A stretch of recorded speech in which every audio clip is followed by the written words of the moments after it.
નાનેથી 3 મહિના નહોતો ને ત્યાંથી થઈ ગયો. મેં દવાખાનું બહુ કેડ્યું અને અમે આ ઘર કેમ આપી છે ને અમારું જાણ છે મન અને દેણું કરીને પપ્પા એક્સર કરીને લઈ આવ્યા છે. અચ્છા બરોબર. ના ના કોઈ વાંધો નહીં. અને હવે આમ બધું કોમ્પ્યુટર ને શીખવા માંડ્યા? શીખે છે હજી. અને કામ આવતું નથી ક્યાંયથી. ના ના ધીમે ધીમે આવશે. અને નિકુંજભાઈ તમને મળવાનું કીધું નહીં મન થયું તું મને જણો મને ઈચ્છા હતી કે બધા મેં તમારો વિડીયો જોયો ને કે ભાઈ તો ભાઈ આપણે નિકુંજભાઈને મળવા જઈએ પણ કાંઈ મેળ આવતો નહોતો. આજ પાછું મેળ આવ્યો. હવે તમે કોમ્પ્યુટર શીખી જાઓ અને પછી ખૂબ પૈસા કમાઈને બાની સેવા કરજો. બરોબર ને? અને સંડાસ પાણી મારે હાથે જ કરાવવું પડે છે. પેટ ઉતારીને એને હાથે જઈ શકતો નથી. એને અહીંથી ગોઠણ બધી માણ હાલી શકે. બધી હું જ કરું છું સેવા એની. ના ના અને કોઈ નિયમે લાસક થવા હાટો અમે કોઈ પાસે માગવા તૈયાર નથી અમે કોઈ. ના ના બેન આપણે કોઈ તમારે માગવું ન પડે ને એટલે જો તમારી પાસે અમે સામે આવી શું કરવા? કારણ કે અમને ખ્યાલ છે કે તમે આ જે સેવા કરો છો ને આવું શું આ દુનિયાના કોઈ ન કરી શકે.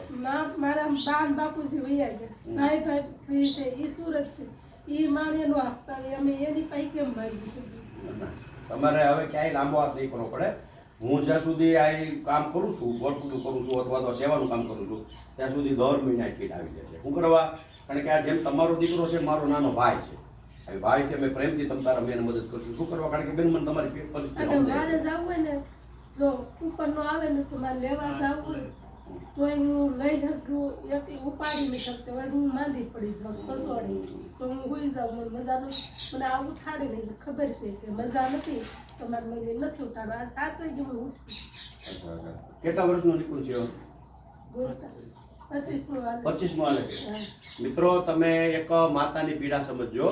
25 વર્ષનો દીકરો છે એની શારીરિક તકલીફ એવડી છે કે એને નવરાવવો પડે, ધોવરાવવો પડે, સંડાસ સાફ કરી દેવું પડે, કપડાં પહેરાવવા પડે અને પાછું બીજા નંબરમાં આવકનું કોઈ એવું સાધન નહીં અને મા દીકરો બંને એકલા છે.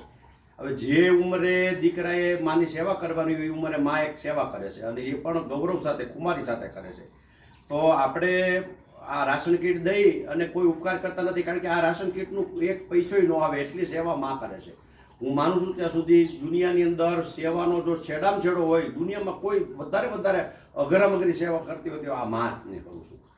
હું કર્મકાંડ કરું છું, શાસ્ત્રી સૌ અને અનેક સંતો મહંતો મહાપુરુષો વિદ્વાનોને મળ્યો છું પરંતુ મારું માથું ક્યાંય નમતું નથી. પણ આ માની સેવાને જોઈને આજે હું આ માતાનું નમન કરું કે એક માં કેટલી પોતાના સંતાન માટે થઈને સેવા કરી શકે એ આપણા આ કલ્પના બહારની વાત છે મિત્રો. આ કલ્પના બહાર કારણ કે બિચારા આવડા મોટા મકાનની અંદર આ બારોબાર એકલા હાવ 2 જણા રહે, કોઈનો આધાર નહીં અને આ દીકરાની આ પરિસ્થિતિ.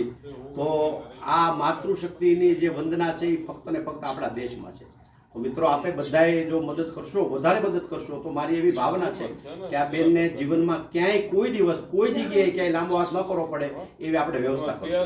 શું કરવા? કારણ કે જો આપણે વ્યવસ્થા નહીં કરીએ તો પછી બેન હવે આ દીકરાને મૂકીને કામ કરવા ક્યાં જાય, ક્યાં મજૂરી કરવા જાય? સ્વાભાવિક તમે સમજી શકો છો.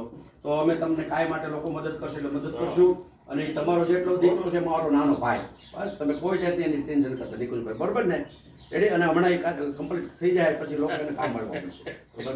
નમસ્કાર.